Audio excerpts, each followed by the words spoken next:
भागवत महापुराण की जय। पतित पावनी परिमल हारिणी मोक्षदायिनी मंगलकारिणी माँ गंगा मैया का ये पवित्रतम तीर्थ हर की पौड़ी ब्रह्मकुंड है। श्रीमद् भागवत की निरंतर कथा यहाँ चलती आ रही है। आज श्रीमद् भागवत जी के 10वें स्कंद का 55वां अध्याय है। सुखदेव जी महाराज कहते हैं कि परीक्षित, जब कामदेव को भगवान शंकर ने जला दिया तब वह उनकी शरण में आया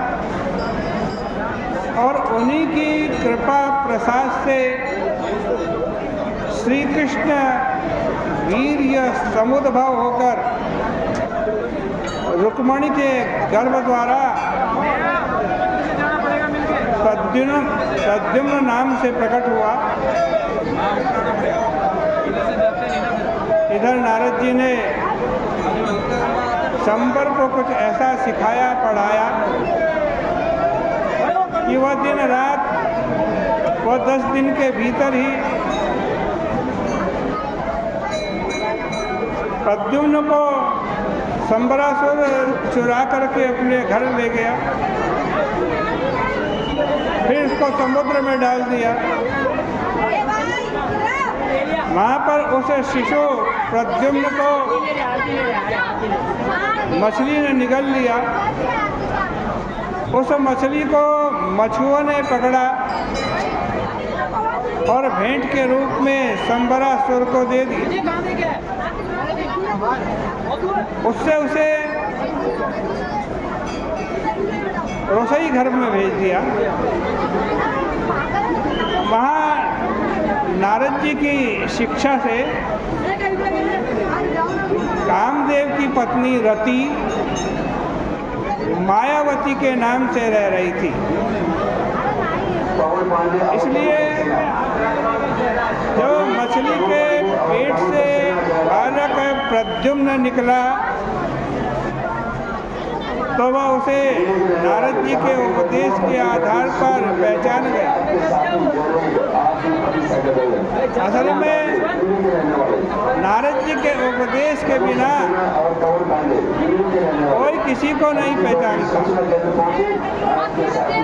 बालक प्रद्युम्न थोड़े ही दिनों में जवान हो गया और रति उसके सामने पत्नी के हाव भाव प्रकट करने लगी। इस पर प्रद्युम्न ने कहा कि माता, तुम यहाँ क्या करती हो? रति ने कहा कि तुम मेरे पुत्र नहीं पति हो,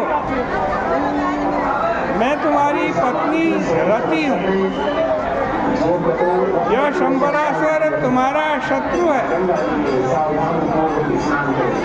यही तुमको चुरा करके ले आया था। इसके बाद रति ने प्रद्युम्न को शस्त्रास्त्र की सारी विद्या सिखा दी। प्रद्युम्न ने शंबरासुर को ललकारा और अंत में भीषण युद्ध के बाद उसे मार डाला। तदनंतर प्रद्युम्न रति को आकाश मार्ग से उड़न खटोले पर बिठाकर द्वारिका में ले आए। प्रद्युम्न को देखकर स्त्रियां समझने लगी कि श्री कृष्ण ही किसी स्त्री को लेकर के आए,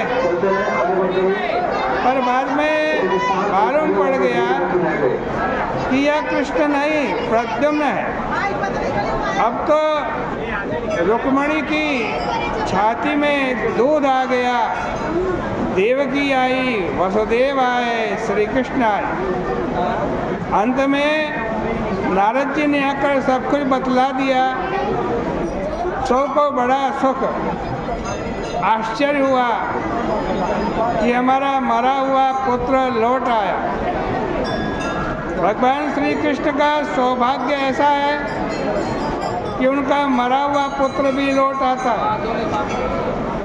प्रद्युम्न और श्री कृष्ण में सौंदर्य माधुर्य का इतना साम्य था कि प्रद्युम्न की माताएं भी कभी कभी भ्रम में पड़ जाती थी और उनको कृष्ण समझने लगती थी। यम वै मोह इत्रिसरोपनिजेश भावा तन्मातर यद भजन रोहरोढ़ भावा। प्रद्युम्न को देखकर श्री कृष्ण की पत्नियों के मन में प्रेम भाव आ जाता था और वे भागकर एकांत में चली जाती थी। यह प्रद्युम्न के लिए कोई आश्चर्य की बात नहीं थी, क्योंकि उनके रूप में स्वयं काम ही आंखों के सामने आ जाता था। इस प्रकार से श्रीमद् भागवत महापुराण के 10वें स्कंद का ये 55वां अध्याय परिपूर्ण होता है। बोले कृष्ण कन्हैया लाल की जय।